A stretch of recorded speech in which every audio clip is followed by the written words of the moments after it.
Well, good evening, everyone. Hello. Hi. Thanks so much, everybody, for tuning in today to Delicious Daisies. I see we got some activity already happening in the chat. Hello. Happy Thursday, everyone. Thank you. Really excited for this one today. There are three fantastic cocktails that I'm going to whip up for everybody today. Some you may have had, one I'm almost certain everyone has had, and there may be one that not everybody has had. But we're gonna find out together. And just I'm gonna do a couple little things differently this time. I'm gonna do some announcements right out the gate. Hi Liz, hi Sean. Thanks so much, guys, for tuning in. Really appreciate it. Just real quick, I want to make sure that everybody, if you have a kit, wonderful. If you don't, there are a couple things that you'll need. You'll need a brandy. You will need a vodka, preferably a citrus vodka if you have it. Tequila. That'll be for the margarita. Lemon juice, lime juice, and orange liqueur. Those are the and some cranberry juice. Those are the absolutes that you will need for this particular class. Having a little bit of simple syrup on hand is also preferred. For the last two drinks, we're going to use some simple syrup. So make sure you have those things. And there'll be some hardware that you will need. You will need a shaker tin of some type. I have a little Boston shaker style here. But if you folks have one like this style at home, that'll also work. You will also need a measuring device, whether it's like a little cylinder like this or any sort of other measuring device will do. And we will need some strainers. You can just use like a basic Hawthorne strainer like this style if you have it. And that's really all that you're gonna need. If you have like a nice little tea strainer like this, you can grab that. I'm gonna show you guys how to use that as well. But it is not required for this particular showcase. So if you don't have those tools or those items in hand, and take some time, go get those, grab those. Almost forgot, if you have a little bit of sugar on hand, just regular granulated sugar, that you can also use. I'll show you how to, where that'll also incorporate, but it is not required for any of the drinks. It'll be just like a little extra thing for garnish. So grab those tools, grab the liquid team if you can, and we will go ahead and get started. The one last thing I want to kind of do a little shameless plug here. We're going to be doing a couple of these classes. We have another class coming up on Mother's Day, May 9th, to which we will be doing some brunch cocktails. Myself and my mom, Renee Smits, will be, I'm going to show her how to make two classic brunch cocktails, the original formula for a Bloody Mary and a gin fizz. So that'll be fun, and my mom will be the one who will be making those drinks, not me. I'm going to show her to do it, and I just want to do a little quick happy birthday, Mom. It's my mom's birthday today, so I wanted to say happy birthday. All right, and without that, let's go ahead and get some drinks, right? Who's ready for some drinks? Love it. As I'm going to kind of get some of the first team ready here, one thing that I would love is for this to be a conversation. So please be active in the chat if you have any questions. It doesn't even have to be related to the drinks at hand. Anything cocktail related or beverage related, please go ahead and toss it in the chat, and I will be checking that periodically throughout the show here, and we'll go ahead and get those questions answered. So without further ado, daisies. What is a daisy? If you know what a daisy, go ahead and throw it in the chat. If you don't, I'll go ahead and it's one of the major pillars of cocktails. You could essentially break down classic cocktail recipes into 7 major groups, and one of those is a daisy, which is a play off of a sour, which a sour is spirit, citrus, sugar. That's it. Yes, Liz, a daisy is a flower. Thank you. A daisy, whereas instead of sugar, you add in a liqueur of some type. And that is the basic formula is spirit, liqueur, citrus. You will also see some iterations to where they split the liqueur and the sugar, and the reason for that is different liqueurs have different levels of sweetness. So sometimes you need to add a little bit more sweetness. Sometimes you just want the liqueur to do the major showcase. So I'm going to show you 2 variations of that, one with some sugar and one without. we'll get started with the first beverage of the day, which is going to be a sidecar. So to make a sidecar, we're going to need brandy. Right, I have here some Central Standard North Wisconsin brandy here. We're going to need some lemon juice. And then we're going to go ahead and need some orange liqueur or triple sec. Those are interchangeable, but they do have slightly different formulas, so don't worry if you don't have exactly what we have here. And what we're going to go ahead and do, first of all, let me get my view going on here. We have a nice little glass here, and you can see I have a nice little rim around that glass there. That is some sugar.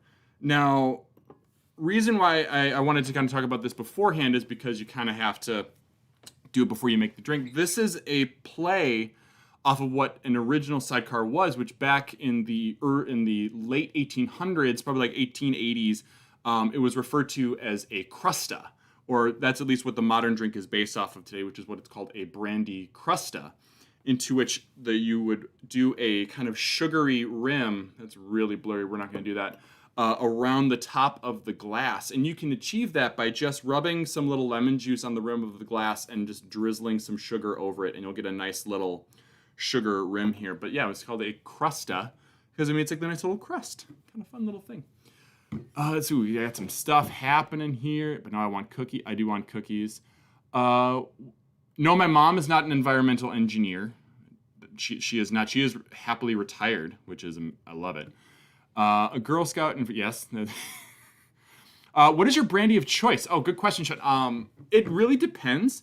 Classically, with the sidecar, I would be using cognac at home, just because I like that it's a little sweeter than American styles. American styles tend to be a little rounder, and have like a little bit more of a general fruit character, whereas I get that nice kind of nectary fruit out of cognac. So that's my personal favorite, but you know, I tend to change it up depending on what I'm making as well. Like, I love this North Wisconsin brandy for just some classic, like, Eau Claire style old fashions, and it makes a really great sidecar too. So let's get that going. We're gonna move the drink aside here, or the vessel aside here, but we're gonna add in just a little bit of ice to chill that glass down and drop a bunch of sugar in the process. Yeah, it's a messy process. That's why I didn't necessarily want to do too much of it.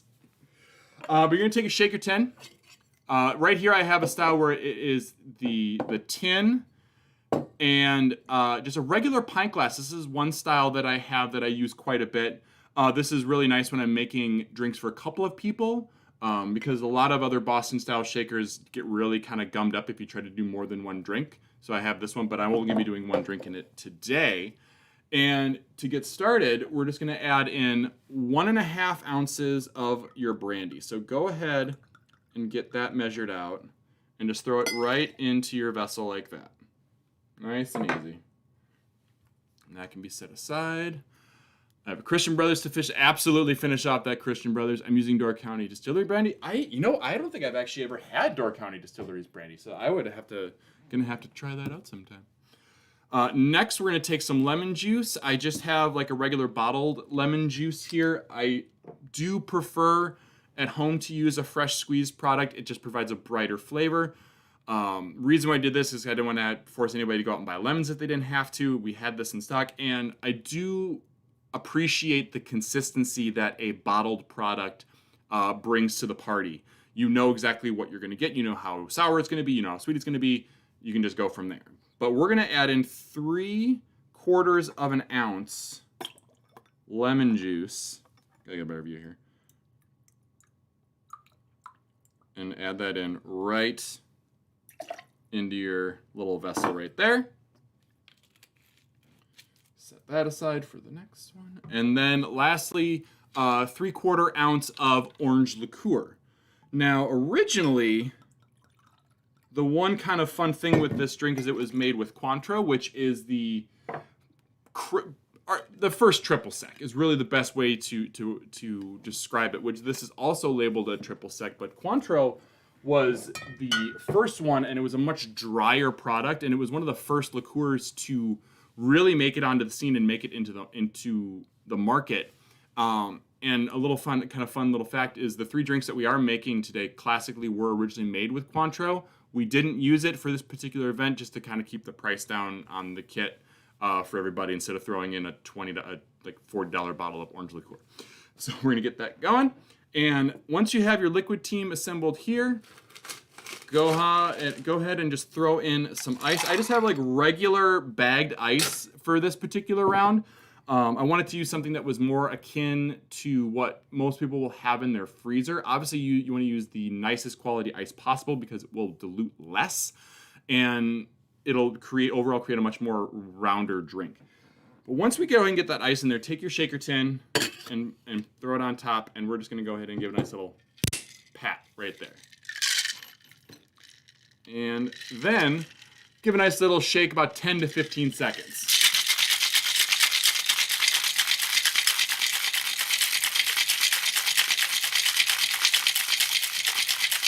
All right, sorry if that was insanely loud. This is the new, But go ahead and then just pop off, give a nice little slap, and pop off your top there, and just set that aside.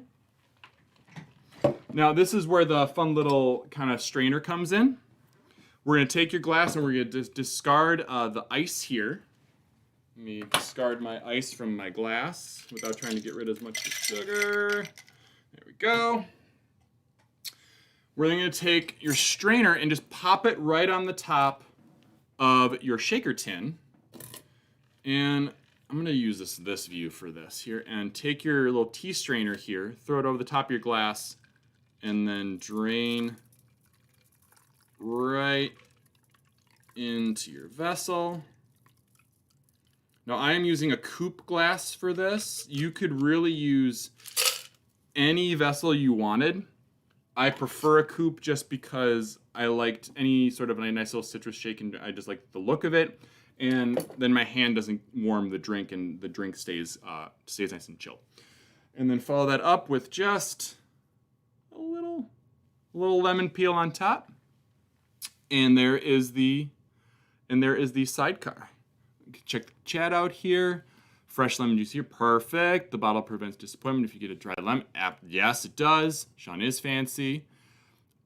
Measurements again. Yes, so the measurements were 1.5 ounce brandy, 3/4 ounce orange liqueur, 3/4 ounce lemon. Now that is just a base of a 2-1-1 formula. 2 parts spirit, 1 part citrus, 1 part liqueur. And that is the base. That is kind of where, whenever I'm playing around with a Daisy at home, I usually start with that format, that 2-1-1, and then depending on the variance of how sweet it is or how sour it is, I may alter my own recipe at home for that. What is a coupe glass? It is not part chicken. A coupe glass is a rounded stemmed glass like this, whereas probably a lot of people associate a cocktail with what is referred to as a martini glass, where it's that nice iconic V shape. What I like with a coupe is it doesn't spill as much. It keeps a nice rounded top there, and it really keeps aromatics inside. It allows you to kind of like move your drink around, not worry about spilling it everywhere. Whereas a martini glass, or classically what it's called a cocktail glass, is kind of seeing less and less and less of it out in the verse there, and you're seeing more and more cocktail bars kind of moving to coupes like this. So if you haven't gotten in on this, let me go back to here. Get on that.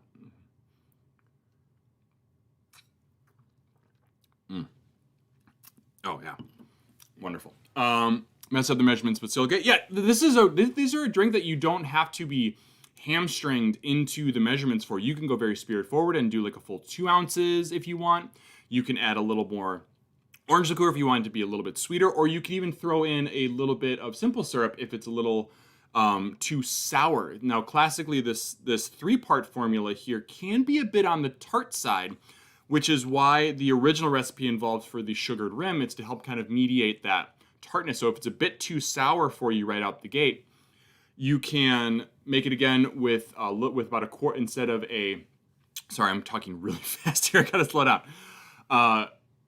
instead of 3/4 ounce of an orange liqueur, you could substitute it for a 1/2 ounce and a 1/4 ounce of simple syrup. 1/2 ounce liqueur, 1/4 ounce syrup, and that'll beef up the sweetness a little bit there. Is the coupe a Marie Antoinette glass? Fun fact, yes, it is. It was fabled to be originally based off of her bust. That's where the rounded shape came from. It was a legit cup, so to speak. So that's kind of a fun little tidbit of info for everybody there.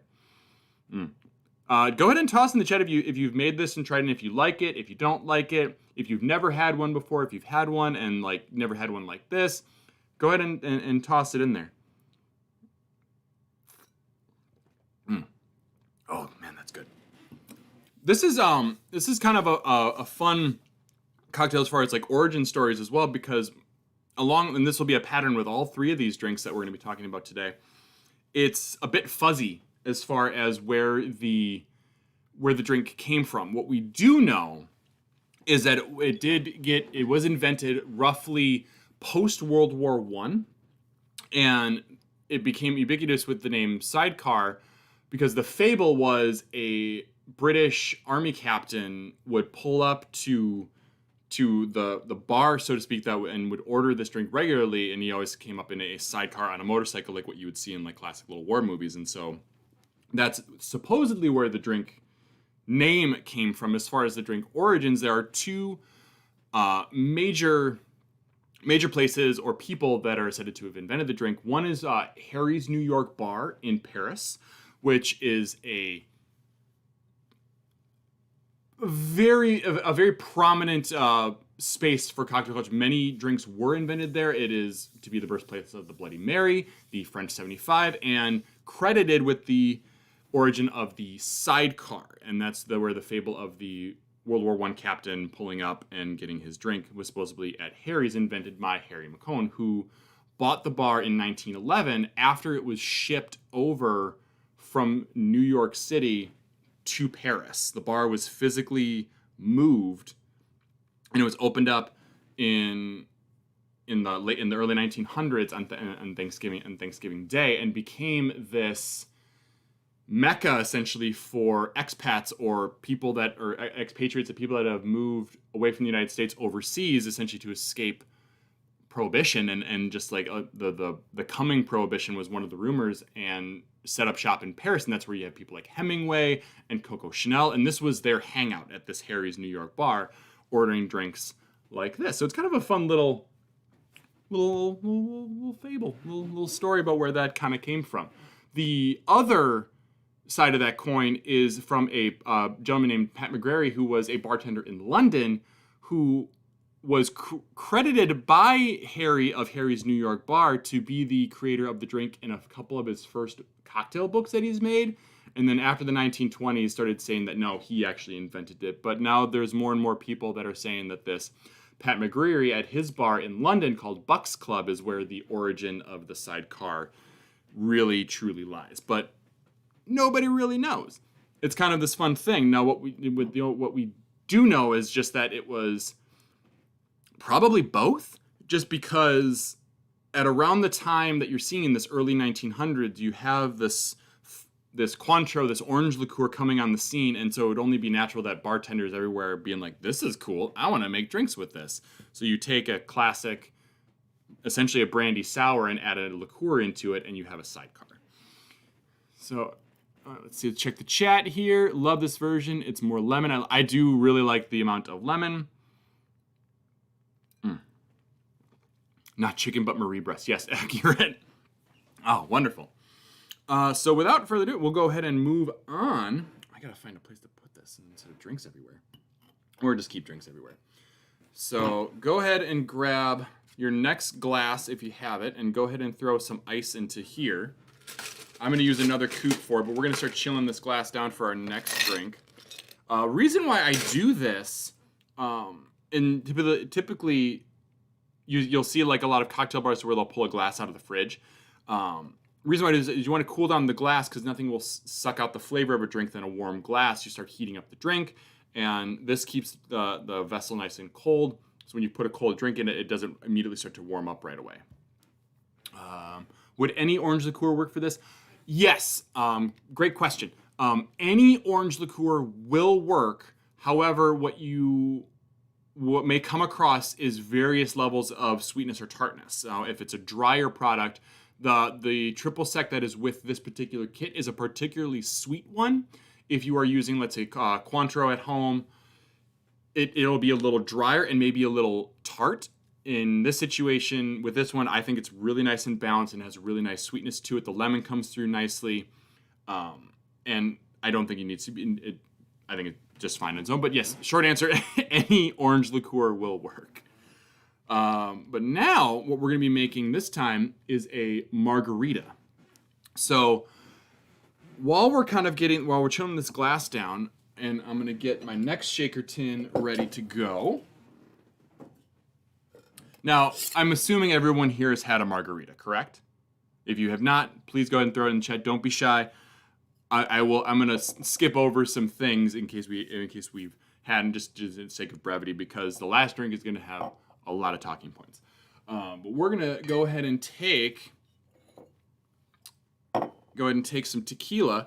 And this is, real quick, this is another style of Boston shaker that I have, to where you have a smaller vessel and a bigger vessel. If you have one like this, always use your smaller vessel, because you'll avoid the mistake of just like filling this little guy up like crazy, and then when you go to put this on, you come finding yourself running into liquid and getting it everywhere when you're trying to make a bunch of drinks.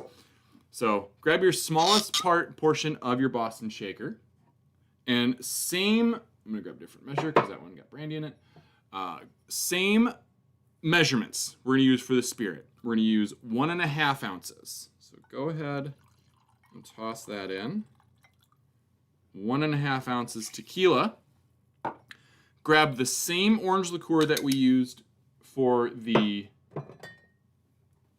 Sidecar. If you have the kit, it's the only one you have, so feel free. Otherwise, grabbing the orange liqueur, and we're gonna go ahead.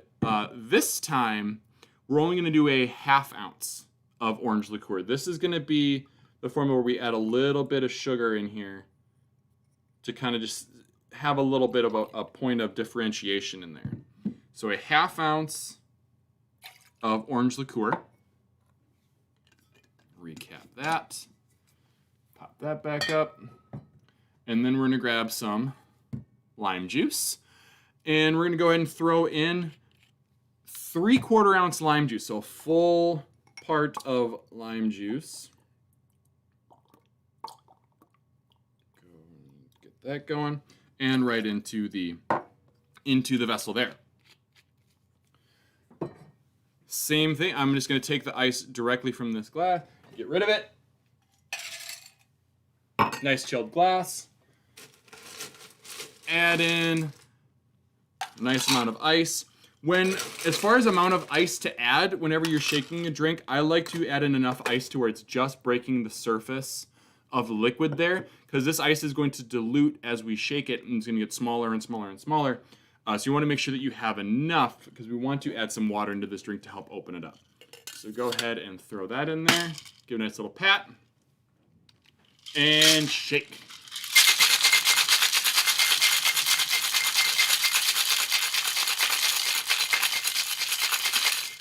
All right. And pop off that seal. And just like the Sidecar, I take my little strainer. The reason I do that, oh, forgot the strainer. The reason I do this little tea strainer here, let's get that out of here, is this helps keep the pulp out of your drink, the pulp from the citrus. You typically run into that issue more with using fresh citrus, but it's a good habit to get into with any sort of shaking thing, because I don't know if you can see it, there's also all those little ice crystals that you keep out of your beverage and keep a nice little velvety texture. So it's a nice little tip to make your drinks that you're making at home much like the ones that you're finding at a bar. And just gonna go ahead and add in my little lime wheel. Look at that. And we have a margarita. So this, I realized I did something wrong. You're all gonna hopefully forgive me because I didn't put in the simple syrup. I said I was gonna do the thing, and I didn't do the thing. So I'm going to remake this drink. I'm sorry, I didn't sleep very well last night. Oh, God. Okay, round 2. Second verse, same as the first. I'm going to just grab a fresh glass here. Or you know what? I'm going to save that. No. I'm going to say that I meant to do this, because now I'm going to show you how to do it with a rocks glass. You just take the rocks glass. Oh, man. I'm going to chill that down. So I'm sure everyone's had a margarita that... Oh, man. Okay, reeling it in. We're going to go and add that to your rocks glass. Now, redo, second verse, same as the first. Simple syrup.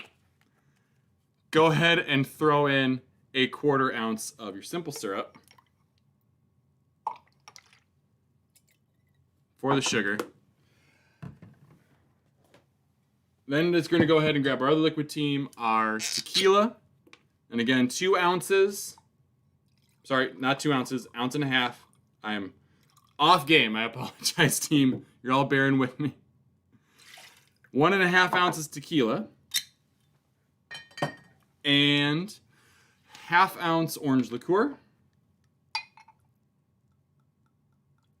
There we go. Just a little bit. And then the 3/4 lime juice.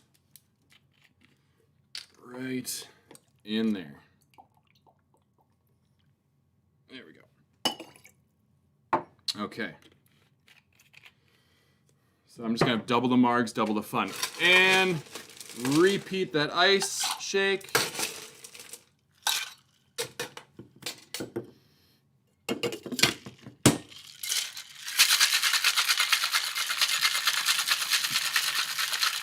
It has been that kind of week. Thank you, everybody. Really appreciate the support. Thank you. There we go. And this is actually giving me an opportunity, if you, as far as shake time, don't be afraid to, if you are using nicer quality ice, to give this a couple good extra shakes, because the nicer quality ice will take a longer time to dilute, and you want to make sure that you add in that that water.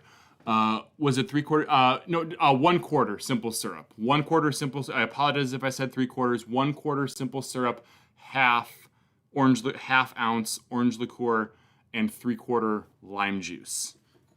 And just go ahead and strain that. We're gonna do this on the rocks here. And margaritas 2 ways. See, it was all part of the plan. All part of the plan, everybody. Now, margaritas. Okay, let me get my notes here, because this is another one that's kind of shaky as far as histories. What we do know is that it was originally based off of what was colorfully referred to as a tequila daisy, which is basically the same drink. And it just involved no sugar. Obviously, it was just the lime juice, orange liqueur, and tequila. Now, where you saw a first published recipe for what we now know as a margarita, we saw based out of London again, in a drink called a picador. And it's the same formula. It is tequila, lime juice, orange liqueur. It is the base of a margarita. This one just has a little bit of sugar in here, but essentially the margarita was invented in Britain. It's not even invented in Mexico. Oh, yeah, that is the best. The best. Yeah, but that was something I didn't know until actually researching for this class, that where we have this framework was based out of Britain. And there are a plethora of origin stories that people tend to claim, but they were all after this publication. And this published recipe was in 1937, and you were seeing things in the mid 1930s advertising tequila daisies. So the drink has been around for a while, where essentially the claim discrepancy comes from is in the name margarita. So where did we get that from? If you know, go ahead and toss it in the chat. It's actually kind of one of those stupidly simple kind of things. But there's a variety of reasons, and usually it's based off of naming it after someone. There was a I'm going to just be referencing my notes. So if I look down, I apologize. There's a Vernon Underwood who apparently named it after his wife, Margaret. And he was a bartender in LA in the 1930s. There was a Francis Pancho Morales who forgot how to make a drink called a Magnolia in the 1940s and thought that and ended up making up what we now know as a margarita and thought that sounded cool. So he did that. There is another bartender. There was another bartender in the 40s again in 1947 who supposedly was making a drink for Marjorie King, who classically didn't drink anything else but tequila, said that she was allergic to everything else, and so he had to think up a drink to make for this actress Marjorie King, and thought her name sounded a lot like Margarita, and went with there. What the only major factual thing is Margarita means daisy in Spanish. That's it. That's it. I was very underwhelmed as well. Like, oh, yeah, that makes sense. It's literally Spanish for daisy, and that's what it is. It was a tequila daisy, and somebody somewhere said tequila daisy, Margarita, when they're probably going to Tijuana during Prohibition, because it was probably the only place where you could get it. Because all this time, you got to remember, like in 1930, like there's Prohibition happening. So all these drinks are being made, this is after Prohibition. Like in pre-Prohibition time, you had this stuff available, but you didn't have it available in the United States. So people were going to Mexico and probably ordering a tequila daisy and just ordered it as a margarita. That's it. And then everybody tries to hop on and naming claim to something that was probably existing 20 years before they even made it. Let's check the chat here. Tequila's one of my favorite. So rarely order at a bar out of fear of mix. Yes, mix is gross. I don't like mix at all. If you find a good place that'll do the nice lime and a little bit of sweetener, orange, that just hits different. Mine, yes, exactly. My tequila, club soda, and lime juice. Yes, that is also a lovely little, like, kind of, I believe if you use mineral water, a lot of times it's called ranch water, which is kind of fun. That's another little tasty beverage. Absolutely love this margarita. It is fantastic. So hot tip that I enjoy in a marg, Patron makes a tasty orange liqueur that is tasty. Patron Citron. Yes, the Patron Citron is a fun additive in place of your just regular orange liqueur because it is a tequila-based orange liqueur. So if you like that agave presence and you kind of want to ramp that up without necessarily adding in more tequila, not necessarily like making a stiffer drink, you could go ahead and replace it with that Patron Citron, and that'll up that agave flavor without upping the proof. Another kind of fun tip, I didn't use it for this one, just out of consistency, using agave syrup as your sweetener, as opposed to simple syrup, is another way to elevate that agave flavor without necessarily making a stiffer drink, and it'll kind of provide this really florally nectary character to your margarita, and it's a fun one. Yeah. So I now have 2 margaritas in front of me. This is a challenge. Okay. Made one with mezcal. Joel, great talk. Yeah, mezcal. For those that don't know, mezcal is let me back up a little bit. Tequila is a regional-based product. It's made in primarily 3. There's a variety of regions, but it's primarily made in the region of Jalisco, Mexico, and so there are other areas of Mexico that makes other agave spirits, and one of those is mezcal, primarily out of the region of Oaxaca, into where with tequila they either steam or roast the piñas, or essentially like the bulbs that the agave plant is, and mezcal is where they smoke them. So they'll dig like a big pit or put them in a big oven and like put them in the ground, put a bunch of fire in there, bury it, and smoke the piñas instead, and it provides this really rich, smoky character. Not necessarily for everybody, but it does make a great margarita. It's great as a paloma as well. Really, really wonderful stuff. I've heard adding orange juice. Thoughts? Absolutely. You could absolutely add add orange juice to this. That was a popular actually additive in the 90s, kind of a play off of like a screwdriver and other like more fruity beverages that were coming out into the market. You would often see orange juice added to kind of up that sweetness level in there. All right, wonderful. I'm just gonna do a little delicious stuff. All right, let's see how we're doing on time here. Oh, we're doing well on time. We're going to go ahead now and get into the final beverage of this evening, which is one of my personal favorite just cocktails just because of the history behind it. I think it's a really, really cool and clever and hilarious origin story, but we're going to do a Cosmopolitan. So if we are ready for some Cosmopolitan action, this is a fun one. So go ahead and grab your citrus vodka, your lime juice, your simple syrup, and your cranberry juice. Can be really smoky. Sean, do you like? Oh, you're there. We're just talking, Scott. And we'll keep going here. And we're gonna go ahead and chill down our glass. Favorite go-to beverage ever. It is a fun one, and it's really.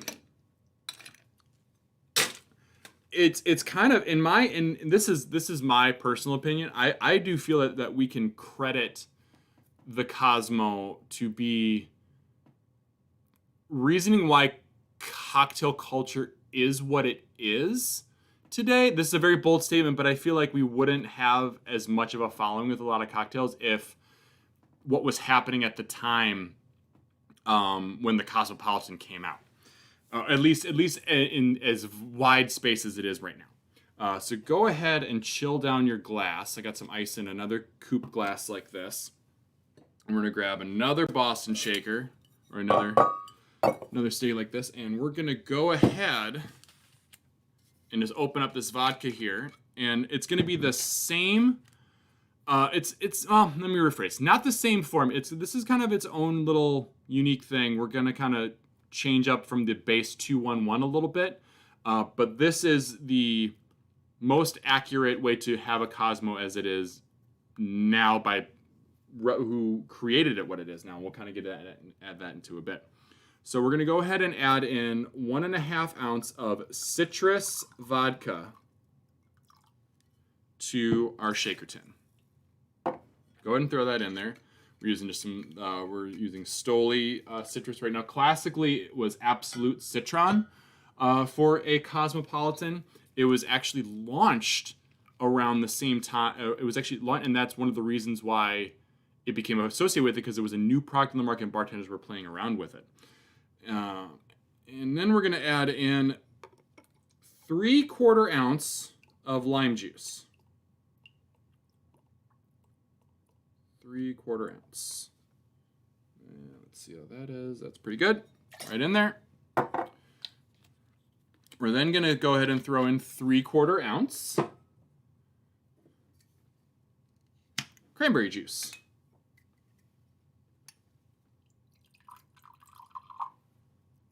Right in there.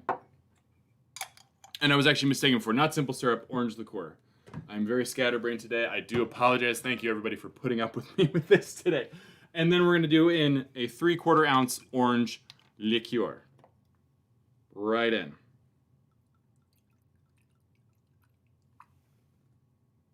Good.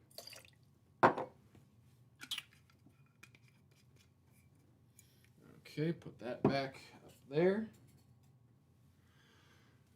Add in your ice to your shaker tin. And just reiterate, I know I get fast. It is 1.5 ounce vodka, 3/4 ounce lime juice, 3/4 ounce orange liqueur, 3/4 ounce cranberry juice. So just those even 211s, but over the 3 instead of the 2. The cranberry juice here is kind of doing a split between sugar and sour, because there's a bunch of acid in cranberry juice, but not as much as lime juice. So we're kind of adding like 2 components in as one. And then we shake.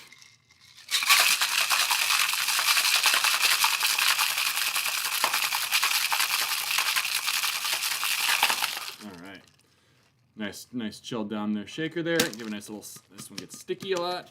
Okay. Yeah, if you have a sticky Boston shaker like I do sometimes, just keep giving it a good whack with your heel to pop that seal from the coolness, like really condensing the metals onto each other there.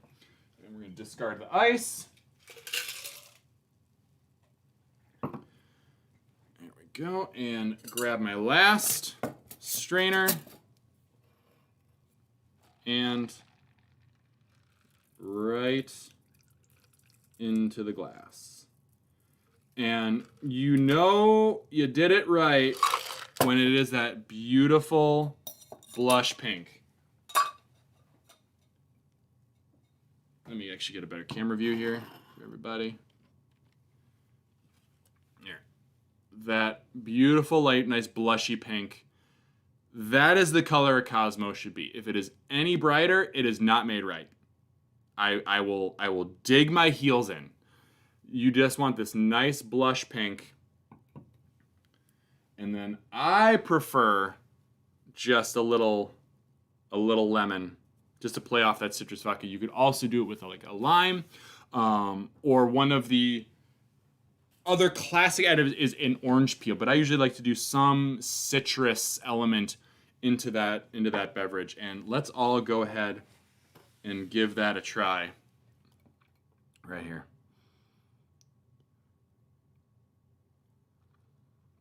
Oh, yep. You get that lime, you get the citrus, the cranberry kind of elevates on the back end while still kind of providing that nice little sweetness. It's a pretty sophisticated drink when you break it down. This is the fun part of as far as measurements, please. Sean been like adding in the measurements. Nice. But again, measurements: 1.5 ounce vodka, 3/4 ounce orange liqueur, 3/4 ounce citrus or lime juice, and 3/4 ounce cranberry juice. Also promotes kidney health. There we go. Absolutely. So, breaking down this little fun drink. Man, first of all, it's not a new drink. It got associated as being a iconic late 80s, 90s, early 2000s drink, but this is a drink where its roots go back to like the 1930s, in which there was a drink called a Cosmopolitan that was gin, triple sec, lemon, and a liqueur called framboise, or a raspberry liqueur. So that's the 1930s Cosmopolitan. And in my viewpoint, where the true inspiration of where the name came from for this particular drink is because there was a nice blushy pink drink called a Cosmopolitan, and people that were making them were getting into like this really old school cocktail kind of vibe in the late 90s, and name kind of came in from there. What we do know as far as with the drink that we have here, it is complicated. It is a rabbit hole, and it has some Midwest roots. Not roots, but it has some Midwest to thank as far as to why it exists. What we do know as far as the Cosmopolitan is that in 1968, Ocean Spray, Ocean Spray tried to get their product to be enjoyed by more adults. It kept being associated with a kid's product, and they wanted to open up their market share to adults. And so they essentially worked with areas where there was a lot of cranberry production and to create drinks. One of those places was Massachusetts, into which we get two drinks, one called a Harpoon or a Cape Cod, and then also a Kamikaze. So Kamikaze is vodka, lime juice, triple sec. That's your Kamikaze drink. Whereas a Cape Cod is going to be vodka, cranberry juice, and lime. So the original vodka cranberry is also known as a Harpoon or a Cape Cod. And where a lot of these drinks were being made was in Provincetown, Massachusetts, and that's where you had a lot of cranberry production. But where you also had a lot of having for Provincetown, Massachusetts was a large gay community as well as in Miami Beach, you had a large gay community where these bartenders were collecting these cranberry drinks essentially, and they kept getting ordered. In Provincetown and in Miami Beach, they kept getting these harpoons and these Cape Cods and kamikazes kept getting ordered. So it became only natural to evolve that particular cocktail from there. And that's where it ended up into San Francisco. So there's a couple people that have staked some claim to there. One was a bartender named Cheryl Cook, who is said to invented the cocktail in Miami Beach in the 1970s. And there is a man, I gotta keep referencing it because there's so many names. John Kane, who was a bartender in Provincetown, who it's disputed between him and a man named Neil Murray, who moved from Cape Cod to Minnesota to then San Francisco. I apologize if this is getting very rabbit hole-y. It's a huge rabbit hole. But what we do know is that it went from the East Coast to San Francisco. As far as how it got there is very disputed and very fuzzy, but we know it got to San Francisco and the gay communities in San Francisco, to where it evolved into a vodka, Rose's Lime, and Rose's Grenadine drink. And it just exploded from there. Now, where we get it, so then how do we get the Cosmopolitan from there? Because this isn't Rose's Lime juice. There's no grenadine in here. You get a woman named Melissa Huffsmith, who learned from a bartender friend of hers that was out in San Francisco, telling her about this drink, and like, oh, I've seen a bunch of staff bartenders drinking drinks like this after work, and it was like this kind of hot thing on the coasts, and it was always classically with that Rose's Lime and the Rose's Grenadine. So she mentions it to a man named Toby Cecchini, a Wisconsin native working at a bar called the Odeon in New York City. So she tells Toby this drink, and as far as who ran with it first, unclear. As far as like what we do know is that Toby is credited with changing the formula to adding the citron vodka and using fresh lime juice. Melissa also does take a little bit of claim there, but works it where like Toby is the face or the man that apparently has invented the Cosmopolitan as we know it today, which is the citron vodka, fresh lime juice, or lime juice, not a lime cordial, which is what Rose's is. It's a sugar-added lime syrup, and cranberry juice and no grenadine, and added in the Cointreau to dry it out a little bit instead of like making it really, really sweet. From there, we ended up transitioning into a gentleman named Dale DeGroff, who really made the cocktail explode. Because there was an Associated Press picture of him serving Madonna a Cosmopolitan in the 90s at the Rainbow Room. And from there, it just blew up, just exploded. Even before it was featured in season 2, episode 19 of Sex and the City. Yes, there's that much documentation on Cosmopolitan Sex and the City. It is insane. As far as like that was apparently the first episode where it was featured. Apparently Samantha ordered it at a wedding. And it went from there. And that is where it became famous. But the fascinating part is, as far as cocktail culture for like these New York bars, the drink was done. They were done with it. They were already moving on to other things. And it blows up on Sex and the City. And then all of a sudden, everyone's ordering it. And Toby Cecchini became this asshole that apparently made this drink that now everybody orders and they can't get rid of it because it became so popular. But what's equally fascinating is before then you just had people ordering vodka tonics or summer Hummers or screwdrivers or whatever, and not really ordering these like classic sophisticated cocktails.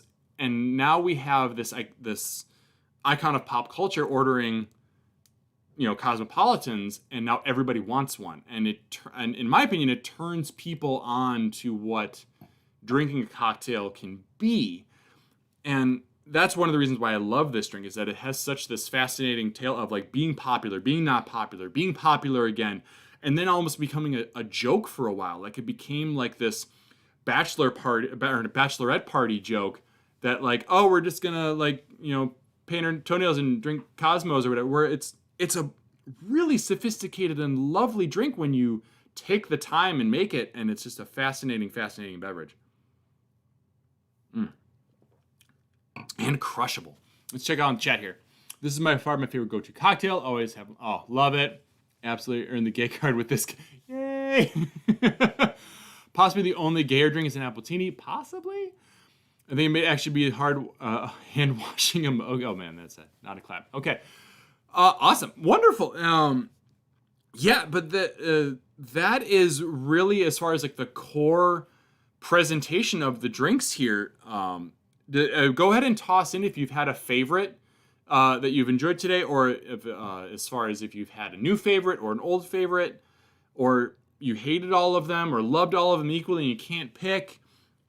Go ahead and toss us in there. If you have any questions, any further questions on any of these cocktails or cocktails in general, please go ahead and toss them in the chat. We got a few more minutes left.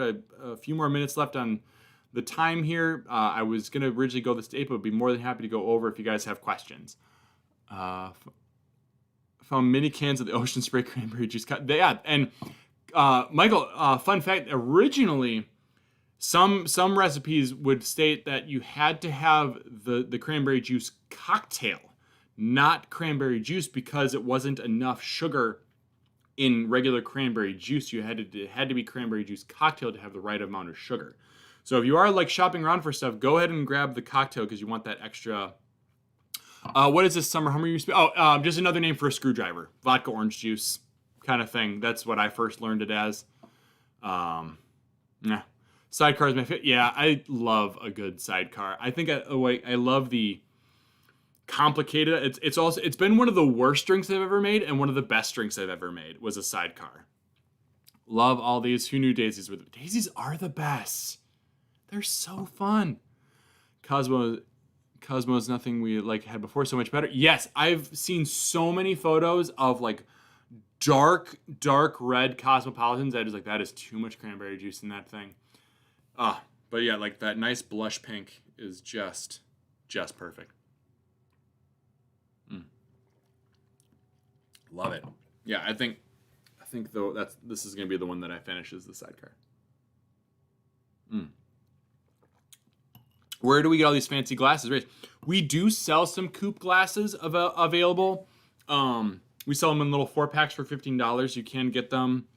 A really great place to find really cool glassware is a lot of antique and thrift shops. You can find a lot of really fun, cheap glassware. TJ Maxx is also a really great place, but typically what you find at like big box stores like TJ Maxx are like oversized things. And you really only need something that's about 3 ounces is what you want it to hold. If anything more is just kind of getting overzealous in my opinion. Blush pink is perfect. Yes, it is. Georgia has the best sidecar outside. Oh, I'm gonna have to try that. Oh man. Bashful or acceptable colors. Yes, bashful is a good name for the color there. Yeah, love it.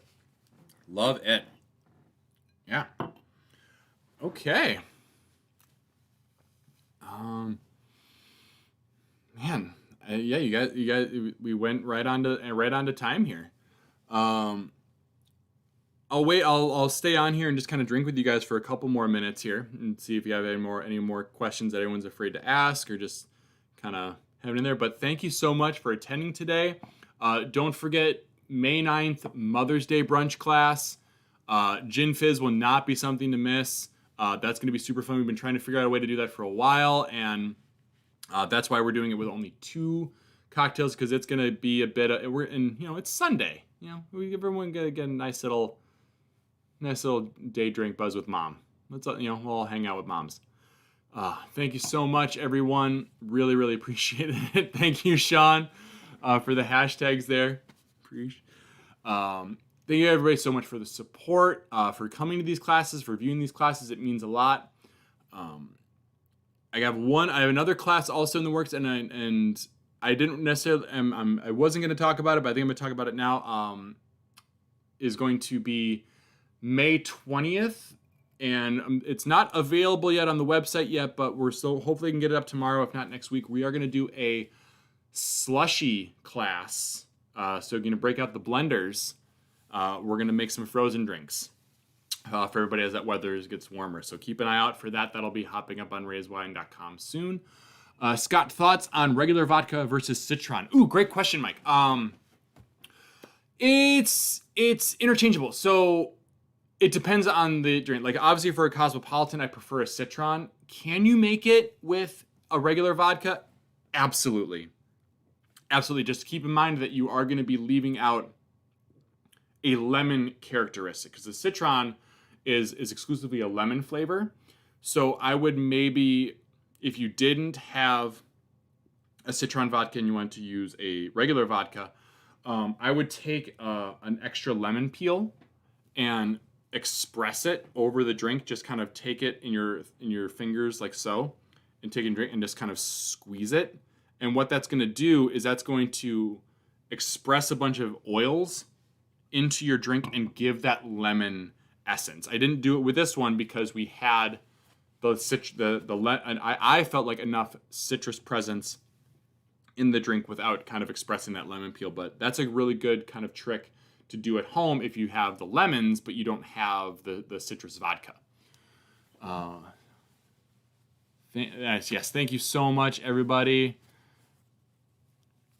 Did add half? Yeah, you could also add like a scooch of lemon juice. That is another thing. You are just kind of upping the acid content.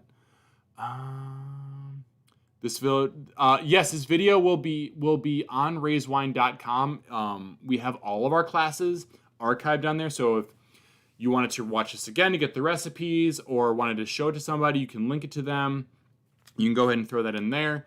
And yeah, but you can watch them all at Raise Wine or Raise TV YouTube channel. Just go to YouTube, search Raise TV, and you'll find us. So for the Mother's Day series, no mimosa. Yes, I didn't do a mimosa because it's not a cocktail. I mean, we can still have them. It's delicious, but like, it's not really a cocktail. Like, I mean, maybe maybe what we'll do is like, I'll tell everybody to grab a bottle of bubbles and we'll start with a mimosa and then make a bloody and a gin fizz. Because it's not brunch unless there's 3 drinks. Oh, thank you, Sean. Appreciate the support. Thank you so much, everybody. I think that's going to be it for me. We're now a little past 8. So thank you, everybody, so much. I'm going to be logging off, cleaning up here, and going home and eating dinner because I am super hungry. So thank you, everybody, again, so much. It really means the world that you guys showed up and came to watch this today. Really appreciate it. Share these with your friends. Like, tell people about it. Like, we love doing these classes and love to get more people kind of checking these out. So please feel free to share them or talk about them or, throw them out there. Thank you so much. And bye, everyone. Thank you. Appreciate you.